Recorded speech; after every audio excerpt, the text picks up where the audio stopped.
Hello दोस्तों, welcome to question our. आज हम करने वाले हैं पॉलिटी के क्वेश्चंस जो कि हर एग्ज़ाम के लिए इम्पोर्टेंट होंगे, चाहे वो यूपीएससी का एग्ज़ाम हो या फिर स्टेट पीएससी का एग्ज़ाम हो या फिर एसएससी सीजीएल का हो या सीएचएसएल का हो या फिर अभी एनटीपीसी सीबीटी 2 होने वाला है, उसमें भी आपको यहाँ से क्वेश्चंस देखने को मिलेंगे।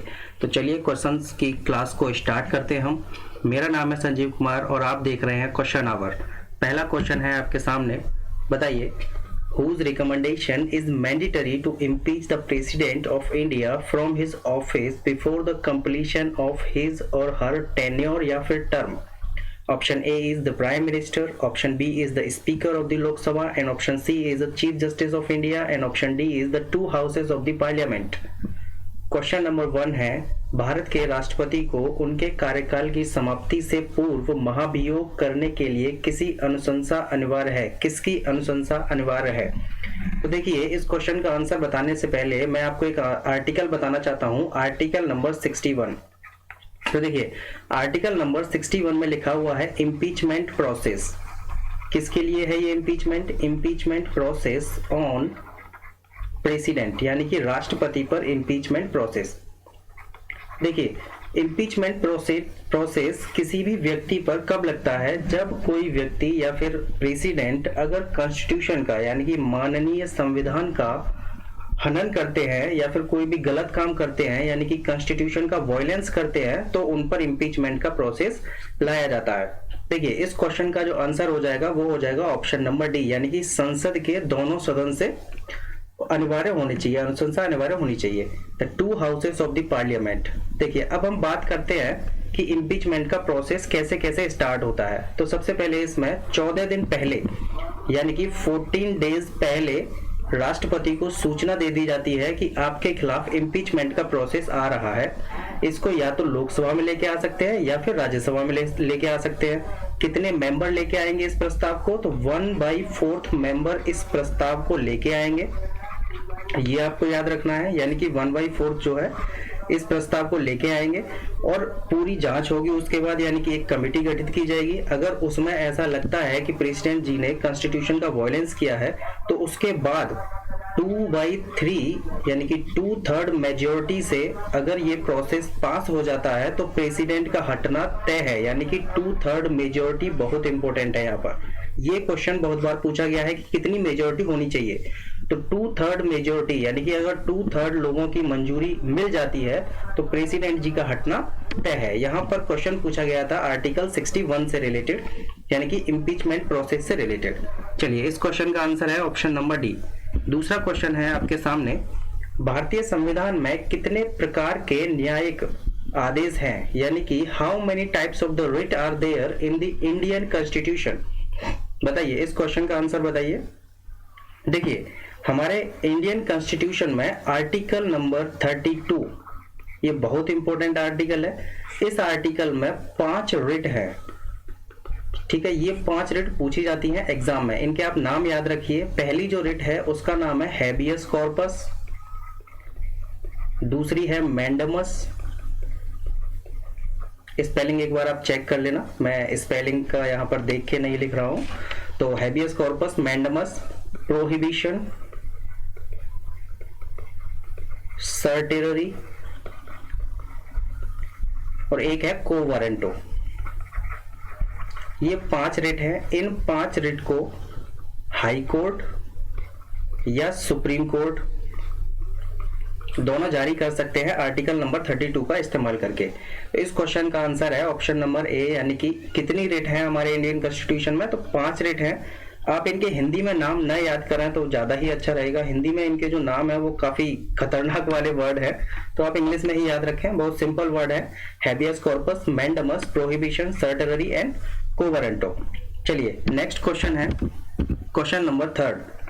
Part 4 of the constitution of India deals with which of the following? क्या वो पार्ट नंबर 4 जो है वो यूनियन से रिलेटेड है, क्या वो स्टेट से रिलेटेड है, या फिर वो फंडामेंटल राइट से रिलेटेड है, या फिर डीपीएसपी से रिलेटेड है? आपको ये बताना है। तो देखिए, इस क्वेश्चन का आंसर बताने से पहले मैं आपको कुछ पार्ट बताना चाहता हूं। सबसे पहले मैं यहाँ पर बात करता हूं पार्ट 1। पार्ट 1 में लिखा हुआ है यूनियन के बारे में एंड इट्स टेरिटरी, यानी कि इसकी जो टेरिटरी है उसके बारे में, ठीक है, ये आप देख लीजिए। पार्ट नंबर 2 में क्या लिखा हुआ है, सिटीजनशिप के बारे में। पार्ट नंबर 2 इसलिए भी इंपॉर्टेंट है क्योंकि आपने देखा होगा सिटीजनशिप अमेंडमेंट बिल आया था, तो आपसे पूछ सकता है कि कौन सा पार्ट जो है वो सिटीजनशिप से रिलेटेड है, इसलिए आप इस वाले पार्ट को याद रखें, ठीक है। पार्ट नंबर 3, अब यहाँ पर हम बात करते हैं पार्ट नंबर 3। पार्ट नंबर 3 में लिखा हुआ है फंडामेंटल राइट्स, यानी कि मौलिक अधिकार, ये आपको याद रखना है। पार्ट नंबर 4 में लिखा हुआ है डीपीएसपी, यानी कि directive principle of the state policy, यानी कि राज्य के नीति निर्देशक तत्व। अब देखिए यहाँ पर लिखा हुआ है the union, the state, fundamental right का मैंने आपको बता दिया है, पार्ट 3 होता है डीपीएसपी, इसका आंसर हो जाएगा डीपीएसपी, यानी कि पार्ट 4 में है डीपीएसपी। अगर मैं यूनियन की बात करता हूं तो यूनियन जो है वो है पार्ट 5 में, और स्टेट जो है वो है पार्ट 6 में। ये आप याद रखिए, बहुत इंपॉर्टेंट है। यहाँ पर आप 2 पार्ट और जान लीजिए, इसके बारे में मैंने आपको बताया स्टेट के बारे में, और इसमें बताया मैंने आपको यूनियन के बारे में। यहाँ पर 2 पार्ट हैं, एक है पार्ट नंबर 18, पार्ट 18 में इमरजेंसी के प्रोविजन है, यानी कि जो इमरजेंसी लगाई जाती है, 3 इमरजेंसी लगाई जाती है, अभी नेक्स्ट उसमें बताऊंगा मैं कौन कौन सी इमरजेंसी लगाई जाती है। पार्ट 18 आप याद रखिए, और एक पार्ट याद रखिए पार्ट नंबर 20, ये भी इंपॉर्टेंट है। पार्ट नंबर 20 जो है वो अमेंडमेंट से रिलेटेड है, यानी कि कॉन्स्टिट्यूशन में अगर कोई अमेंडमेंट करना है तो वो पार्ट 20 का ही इस्तेमाल करके अमेंडमेंट किया जाता है। यहाँ पर आपको 2 पार्ट और रह रहे हैं, उनको भी आप याद कर लीजिए यहीं पर जब आए हैं तो। देखिए, एक है पार्ट नंबर 9, पार्ट नंबर 9 में लिखा हुआ है पंचायती राज सिस्टम के बारे में, ठीक है, और इसी के साथ आप याद कर लीजिए part number 9A, part number 9A में लिखा हुआ है म्युनिसिपैलिटीज के बारे में, ये आपको याद रखना है। यहीं पर एक और पार्ट है इसी का, पार्ट नंबर 9B, ये भी आप याद रखिए, ये है कोऑपरेटिव सोसाइटी के लिए, कोऑपरेटिव सोसाइटीज।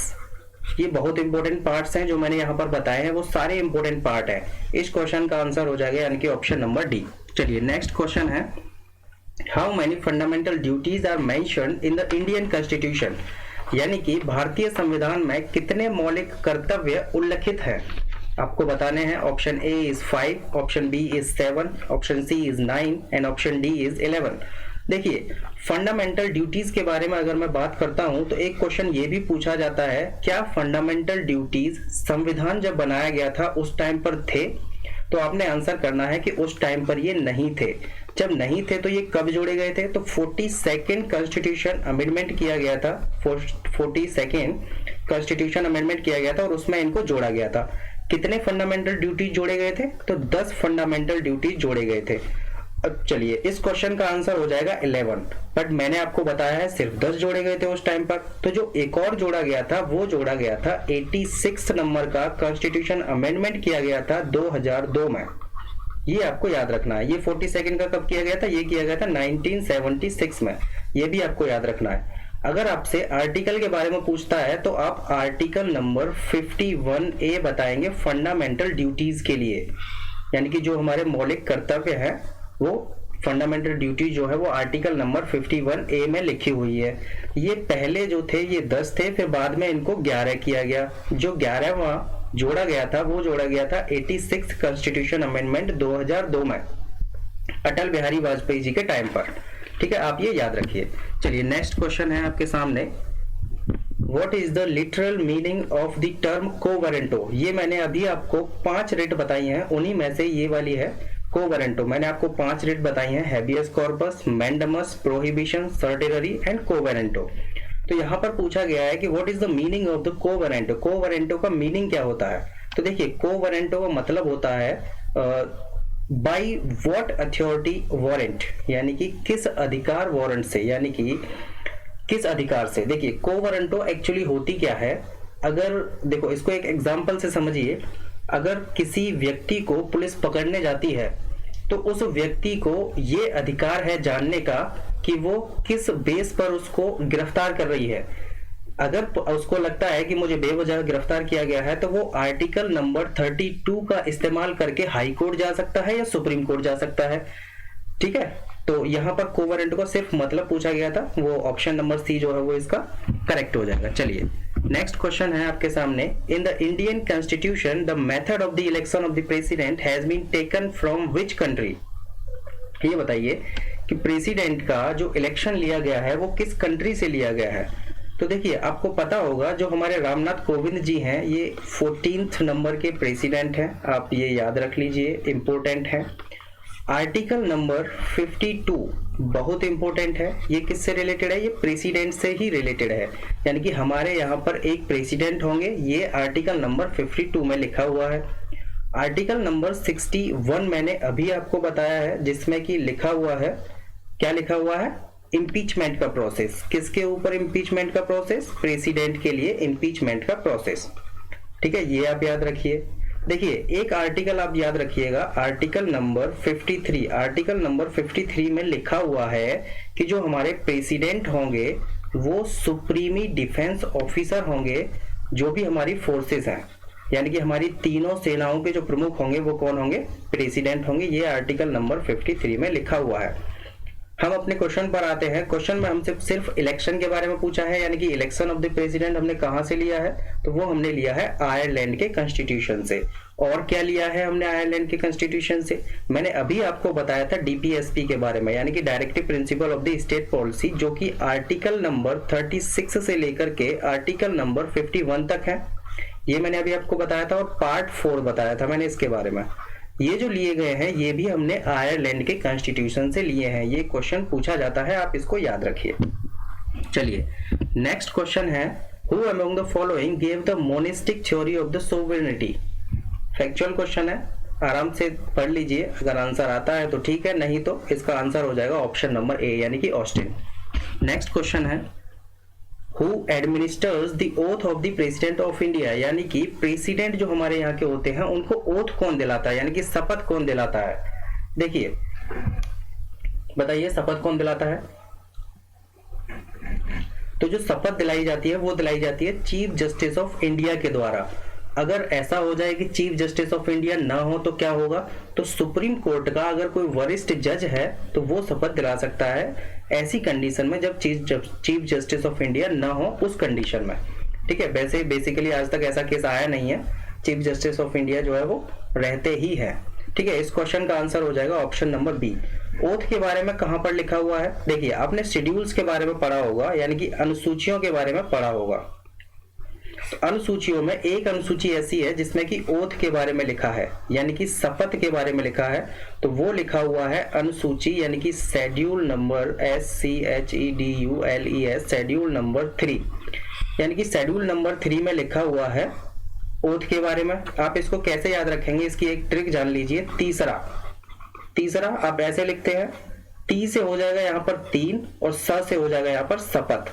हालांकि मुझे पता है शपथ में ये वाला सा आता है, बट हम याद करने के लिए ये वाला सा लिखेंगे। ठीक है, आप इसको ऐसे याद रखिए, मैंने भी ऐसे ही याद रखा है, तो मैं आज तक नहीं भूला हूं इसको। चलिए नेक्स्ट क्वेश्चन है, who among the following is the executive head of India. निम्नलिखित में से कौन से भारत राज्य का कार्यपाल अध्यक्ष है। Option A is prime minister, option B is president, option C is cabinet secretary and option D is finance secretary. बताइए who among the following is the executive head of India. Executive head के बारे में यहाँ पर पूछा गया है, तो देखिए एग्जीक्यूटिव हेड जो होते हैं वो होते हैं प्रेसिडेंट, यानी कि जो भी कार्यपालिका शक्तियां होती हैं वो सब राष्ट्रपति में निहित होती हैं। ठीक है, ये आप याद रख लीजिए। चलिए नेक्स्ट क्वेश्चन है आपके पास, which of the following are constituents of the Indian parliament. बताइए निम्नलिखित में से कौन से भारतीय संसद के संगठन हैं। राष्ट्रपति, the council of the states, यानी कि जिसको कि हम राज्यसभा बोलते हैं, the house of the people, जिसको कि हम लोकसभा बोलते हैं। बताइए, तो इस क्वेश्चन का आंसर हो जाएगा यानी कि ऑप्शन नंबर डी। अब बात आती है कि किस आर्टिकल में पार्लियामेंट के बारे में लिखा हुआ है, तो आप एक आर्टिकल याद रखिए, आर्टिकल नंबर 79, जिसमें कि लिखा हुआ है कॉन्स्टिट्यूशन ऑफ पार्लियामेंट। ठीक है, अब ये याद रखिए, जो पार्लियामेंट हमारी बनी होती है वो 3 लोगों से मिलकर के, 3 स्टेट्स, 3 उससे मिलकर के बनी होती है। आप पहले इसमें प्रेसिडेंट लिखेंगे, दूसरा इसमें राज्यसभा आती है और तीसरा इसमें लोकसभा आती है। राज्यसभा को हम नॉन परमानेंट हाउस भी बोलते हैं, लोकसभा को नॉन परमानेंट हाउस या फिर टेम्परेरी हाउस बोलते हैं, क्योंकि लोकसभा के जो मेंबर्स होते हैं वो हर 5 साल में बदल दिए जाते हैं जनता द्वारा, ठीक है, ये भी आप याद रखिए। बट लेकिन राज्यसभा के जो मेंबर्स होते हैं उनका न तो डायरेक्ट इलेक्शन होता है, उनका इलेक्शन होता है इनडायरेक्टली, और जो राज्यसभा के जो मेंबर्स होते हैं वो स्टेट के रिप्रेजेंटेटिव होते हैं, ये भी आपको याद रखना है, ठीक है। आप इतनी बातें यहाँ पर याद रखिए, ऑप्शन नंबर डी जो है वो करेक्ट है। चलिए नेक्स्ट क्वेश्चन है क्वेश्चन नंबर 11। क्वेश्चन नंबर 11 कहता है कि which of the following has the supreme command of the Indian defence forces. ये क्वेश्चन का आंसर मैंने अभी आपको बताया था, इसका आंसर हो जाएगा president of India. President of India जो होते हैं वो तीनों फोर्सेस के हेड होते हैं। देखिए आर्टिकल नंबर 53, आप आर्टिकल नंबर 53 को जब पढ़ेंगे तो उसमें साफ साफ लिखा हुआ है कि जो भी हमारी तीनों फोर्सेस हैं, ठीक है, उन तीनों फोर्सेस के जो हेड होंगे यानी कि जो सुप्रीमी होंगे वो प्रेसिडेंट होंगे, यानी कि डिफेंस फोर्सेस के जो प्रेसिडेंट वो होते हैं सुप्रीमी, वो होते हैं प्रेसिडेंट। अब ये याद रखिए आर्टिकल नंबर 53। चलिए नेक्स्ट क्वेश्चन है आपके सामने कि दल बदल कानून भारतीय संविधान की किस अनुसूची में दिया गया है। इस क्वेश्चन के बारे में मैंने आपको लास्ट वीडियो में भी बताया था। एंटी डिफेक्शन लॉ, दल बदल कानून को कहते हैं एंटी डिफेक्शन लॉ, जो कि शेड्यूल नंबर 10 में है, ठीक है, ये आप याद रखिए। आपको ये भी याद रखना है कि 52वां संविधान संशोधन किया गया था और उसके बाद इसको जोड़ा गया था, आप ये भी याद रखिए, ठीक है। तो इस क्वेश्चन का आंसर हो जाएगा 10th शेड्यूल। देखिए दल बदल कानून एक्चुअली होता क्या है, अगर इसके बारे में आपको मैं थोड़ी सी जानकारी देना चाहूँ तो वो ये है कि पहले क्या हुआ करता था कि अगर किसी मेजॉरिटी बंदे की अगर कोई सरकार बनती है तो उसमें से अगर कुछ व्यक्ति जो है निकल के किसी और पार्टी में चले जाते हैं तो उसकी सरकार गिर जाती है, ठीक है। होता क्या है कि दूसरे व्यक्ति की सरकार बन जाती है, फिर वहां से उठ करके वो व्यक्ति किसी तीसरी पार्टी में चला जाता था। तो पहले जो है वो फ्री ऑफ फ्रीडम थी, यानी कि खुली छूट थी, तो वो जा आ सकते थे। बट लेकिन ये बात थोड़ी सोची गई, फिर उसके बाद 10वां शेड्यूल डाला गया जिसमें कि लिखा गया एंटी डिफेक्शन लॉ। अगर कोई व्यक्ति अपनी पार्टी छोड़ करके किसी दूसरे की पार्टी को ज्वाइन करता है तो उसकी सदस्यता समाप्त हो जाती है, ठीक है, ये लिखा हुआ है 10th शेड्यूल में।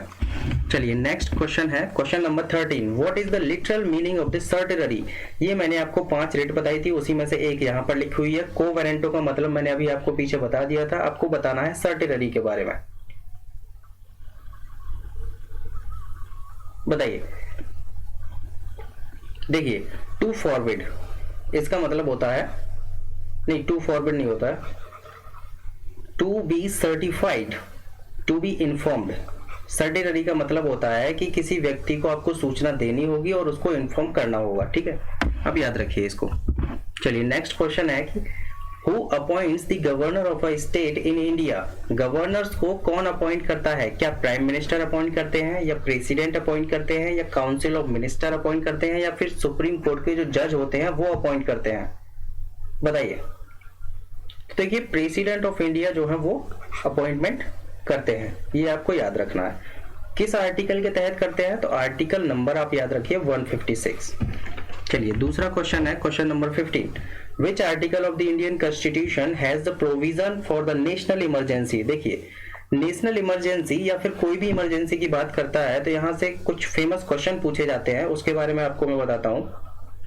पार्ट नंबर 18, पार्ट नंबर 18 में इमरजेंसी प्रोविजन है, ये आपको पता होना चाहिए। आपको कौन कौन से आर्टिकल याद रखने हैं वो भी मैं आपको बताता हूँ। आर्टिकल नंबर 352, आर्टिकल नंबर 356 और आर्टिकल नंबर 360। देखिए आर्टिकल नंबर 360 में है फाइनेंशियल इमरजेंसी, ये आप याद रखिए। अगर कहीं पर फाइनेंशियल इमरजेंसी लगाई जाती है तो आप समझ सकते हैं कि उस देश की हालत जो है सही नहीं है, ठीक है। आर्टिकल नंबर 356 में लिखा हुआ है प्रेसिडेंट रूल, यानी कि राष्ट्रपति शासन, ये आप याद रखिए, ये बहुत इंपॉर्टेंट आर्टिकल है, पूछा गया आर्टिकल है। आर्टिकल नंबर 352 में लिखा हुआ है नेशनल इमरजेंसी के लिए, ये आप याद रखिए, नेशनल इमरजेंसी यानी कि राष्ट्रीय आपातकाल। अगर मैं बात करता हूं राष्ट्रीय आपातकाल की, तो आपको पता होगा कि जब इंदिरा गांधी जी की जो सरकार थी 1976 के टाइम पर, तो राष्ट्रीय आपातकाल लगाया गया था, यानी कि नेशनल इमरजेंसी लगाई गई थी, और वो फर्स्ट टाइम थी, ठीक है, और वही लास्ट टाइम थी, अभी तक उसके बाद नहीं लगाई गई है। अगर मैं प्रेसिडेंट रूल की बात करता हूं तो प्रेसिडेंट रूल काफी बार लगाया जा चुका है। अगर मैं आर्टिकल नंबर 360 यानी कि फाइनेंशियल इमरजेंसी की बात करता हूं तो आज तक नहीं लगी है हमारे इंडिया में, और नहीं लगे वही अच्छा है। हमसे पूछा गया है नेशनल इमरजेंसी के बारे में, तो article number 352 is a correct answer. चलिए नेक्स्ट क्वेश्चन है क्वेश्चन नंबर 16, इसका आंसर बताइए क्या होगा। देखिए, who among the following is not a member of any of the two houses of our country. Country कैसे हो जाएगा? निम्नलिखित में से कौन हमारे देश के दोनों में से किसी भी सदन का सदस्य नहीं होता है? Two houses of our country, या फिर यहां पर आप कर लीजिए पार्लियामेंट, अच्छा लगेगा। टू हाउसेज ऑफ पार्लियामेंट, यानी कि दोनों हाउसेस का सदस्य नहीं होता है, ऐसा कौन सा व्यक्ति होता है? फिर भी वो बहुत इंपॉर्टेंट होता है। तो यहाँ पर ऑप्शन के हिसाब से हो जाएगा प्रेसिडेंट। जो प्रेसिडेंट होते हैं वो किसी भी हाउस के सदस्य नहीं होते हैं, और ना ही उनकी कोई पार्टी होती है। जब कोई व्यक्ति प्रेसिडेंट पद के लिए खड़ा होता है तो उसकी कोई पार्टी नहीं होती है, या फिर उससे पहले अगर उसकी कोई पार्टी रही है तो उससे उसको रिजाइन देना होता है, ठीक है, ये आप याद रखिए। ये प्रेसिडेंट बनने के लिए शर्तें हैं। चलिए नेक्स्ट क्वेश्चन है question number 17, fundamental duties are mentioned in which of the following part of the Indian constitution. बताइए फंडामेंटल ड्यूटीज किस में लिखी हुई हैं? तो मैंने इसके बारे में आपको पहले ही बताया है, आर्टिकल नंबर 51A याद रखिए, बहुत इंपॉर्टेंट है। पहले जो फंडामेंटल ड्यूटीज थी वो पहले नहीं थी जब हमारा कॉन्स्टिट्यूशन बन के तैयार हुआ था, इनको जोड़ा गया था 42वां संविधान संशोधन करके। कितनी फंडामेंटल ड्यूटी जोड़ी गई थी? तो 10 फंडामेंटल ड्यूटी जोड़ी गई थी। उसके बाद एक और जोड़ी गई थी, वो जोड़ी गई थी कब? 1986 में, ठीक है, सॉरी 1986 नहीं है, 2002 में, ये आपको याद रखना है, 2002 में, और 86 नंबर का कॉन्स्टिट्यूशन अमेंडमेंट किया गया था, तब जोड़ी गई थी। यहाँ पर हमसे पार्ट के बारे में पूछा है, तो पार्ट जो है वो है 4th A, ये भी आप याद रखिए। पार्ट 4th में क्या है? डीपीएसपी, और पार्ट 4th A में क्या है? Fundamental duties. चलिए नेक्स्ट क्वेश्चन है कि भारत में राज्य का राज्यपाल बनने के लिए न्यूनतम आयु कितनी होती है? तो देखिए मैं आपको बताता हूं, एक होती है 21, एक होती है 25, एक होती है 30 और एक होती है 35। अगर आपको पंचायती राज सिस्टम के चुनाव लड़ने हैं या फिर म्युनिसिपैलिटीज का मेंबर बनना है, पंचायती राज सिस्टम प्लस म्युनिसिपैलिटीज, तो आपकी उम्र 21 साल होनी चाहिए। अगर आपको चीफ मिनिस्टर बनना है तो आपकी उम्र 25 साल होनी चाहिए। अगर आपको प्राइम मिनिस्टर बनना है तो आपकी उम्र 30 साल होनी चाहिए। अगर आपको प्रेसिडेंट या गवर्नर बनना है तो आपकी उम्र 35 साल होनी ही चाहिए। तो इस क्वेश्चन का आंसर आप देख लीजिए कौन सा करेक्ट हो जाएगा भाई? 35 जो है वो करेक्ट हो जाएगा, क्योंकि यहाँ पर पूछा गया है गवर्नर्स के लिए, ठीक है। चलिए नेक्स्ट क्वेश्चन है question number 19, under which article president of India can proclaim of financial emergency. इसके बारे में मैंने अभी आपको बताया है, फाइनेंशियल इमरजेंसी 360 में है। चलिए क्वेश्चन नंबर 20, ये हमारा आज का लास्ट क्वेश्चन होगा। Under which article the president of India can proclaim the constitutional emergency, संवैधानिक आपात। बताइए किस आर्टिकल के तहत लगा सकते हैं? संवैधानिक आपातकाल कह दीजिए, या फिर आप कह दीजिए प्रेसिडेंट रूल। अब शायद आप इस क्वेश्चन का आंसर आसानी से कर देंगे। देखिए आर्टिकल नंबर 56, मैंने आपको 3 ही आर्टिकल बताए हैं, आर्टिकल नंबर 352, आर्टिकल नंबर 356 और आर्टिकल नंबर 360। 360 में फाइनेंशियल इमरजेंसी है, इसमें प्रेसिडेंट रूल है, और इसमें है नेशनल इमरजेंसी। ये आपको याद रखना है। ये हमारा आज का लास्ट क्वेश्चन था। चलिए थैंक यू गाइस। अगर वीडियो पसंद आया हो तो प्लीज लाइक कर दीजिए, शेयर कर दीजिए। अगर कोई भी प्रॉब्लम है तो आप कमेंट करके हमको बता सकते हैं। आप हमारे चैनल को सब्सक्राइब जरूर कर लें और बेल आइकन को भी दबा दें, ताकि आगे से कोई भी अगर वीडियो आती है तो सबसे पहले आप तक वो पहुंचेगी। तो मिलते हैं नेक्स्ट वीडियो में कुछ नए क्वेश्चंस के साथ। तब तक के लिए take care and bye bye.